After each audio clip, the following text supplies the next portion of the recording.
Hi guys, just wanted to share a just a quick, not even a tutorial, but just a what I've been doing lately. I decided that I have so many scraps. It's just such a huge pile of scraps that I needed to use them. I saved them for pockets, for embellishments, all sorts.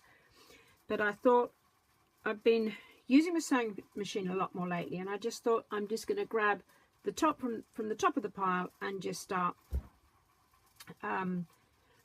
making some pockets for my journals.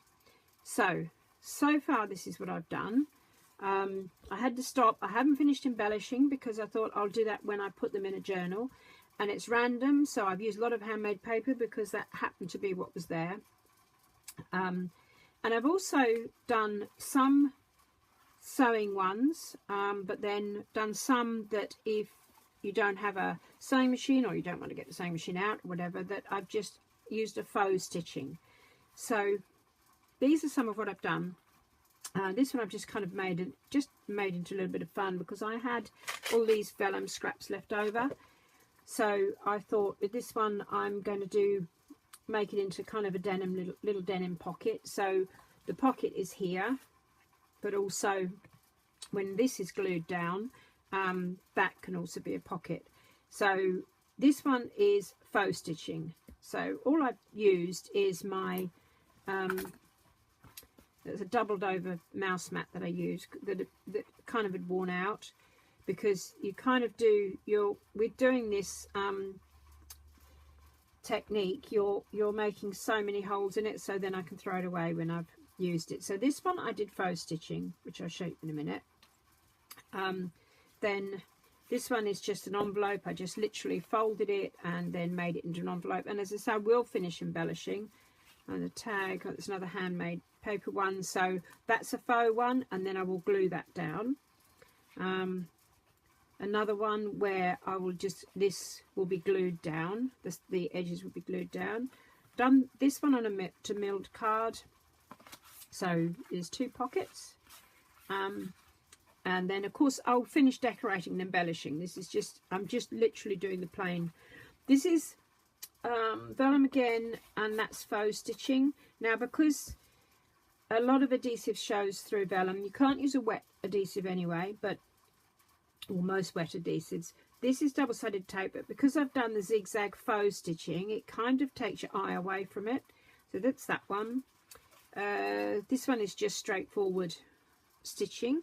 So I have the option, I can just stick it or sew it onto a page, or glue the page down, or double-sided tape the page down. This is just straightforward. I've got so many threads, I wanted to use some of those up. So that's milled paper. That again is some handmade paper, some honeycomb paper that I've made into a little envelope. This one I did do a lot of vellum because that's what I had sitting there, so I was making myself. This is a digital, actually I haven't got that in my Etsy shop yet, but I will have. So this is sewn and then sewn onto handmade paper.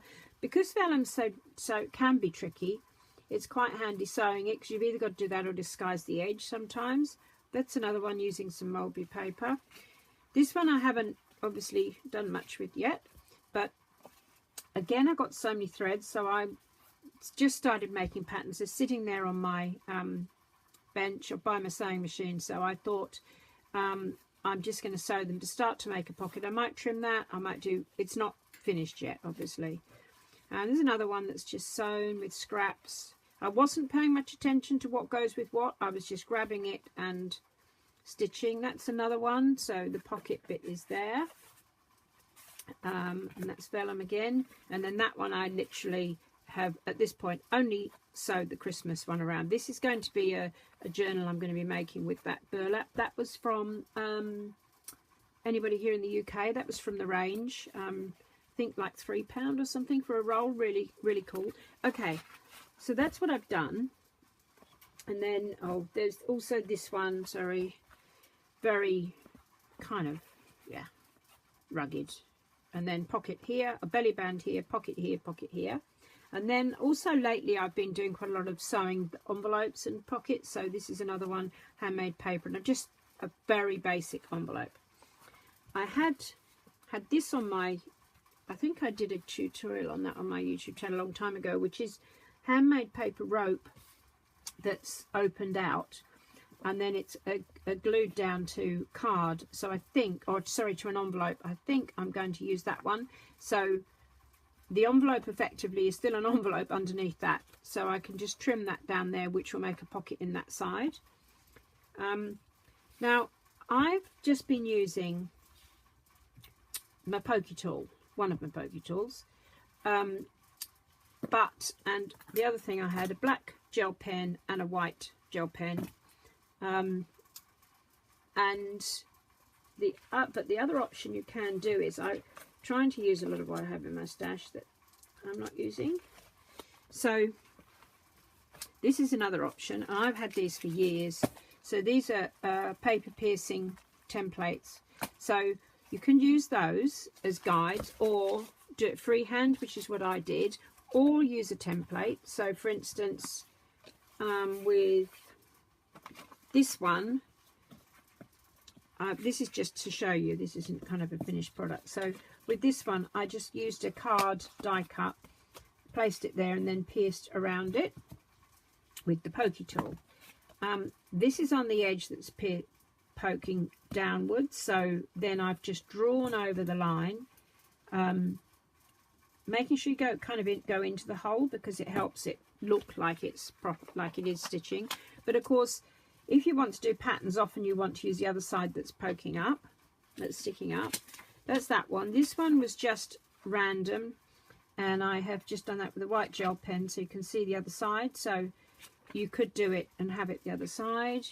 This one is another one that I've did, that again, I've done it with the white gel because it shows up, but you can obviously use anything. And then this one is one that I've stuck on, so that's the pocket, and I've just glued these together, double-sided tape these together. So as I say, what I have done is, hope I'm in camera shot, so then you effectively are just poking your holes like that, and this is very random, this isn't very even, and then literally just making sure you go in the hole. Oops, a bit crooked. To create your faux stitching. Then the other thing you could do with the faux stitching is, I've got so many die cuts. So this was a die cut. So what I have done from this side, I literally just was piercing. And again, you could use templates to do all of this, but all I've done is piercing all around. And you could use either side. It's just a decorative element. So I did that with a frame, metallic. It's quite cool with the metallic because it shows up, but it's the other side. So you could have anything, like you could use that as your frame and have your vellum behind it, whichever way you want to go. And you could do faux stitching. You can even pierce your holes like that to make it easier, and then do proper hand stitching if you'd wanted to, so that you could then use like metallic threads, or threads that won't necessarily go through the machine, go on the sewing machine. So I have all of this type of ones that I have had for donkey's years, and I'm really not using them all. So that's what I was using on that one where I did the threads across. But with these, you could use them to sew in this, and you could thread 2 or 3 together if you wanted to. So that's my aim, is to use up a lot of what I have, and really the sky's the limit. But I just felt that way, that I'm going to actually use some of the scraps that I've got, because it just keeps building up. It's now, I think the scraps are now about 2 feet high. So that is all for today. I will have another tutorial coming up pretty soon on where I'm making embellishments,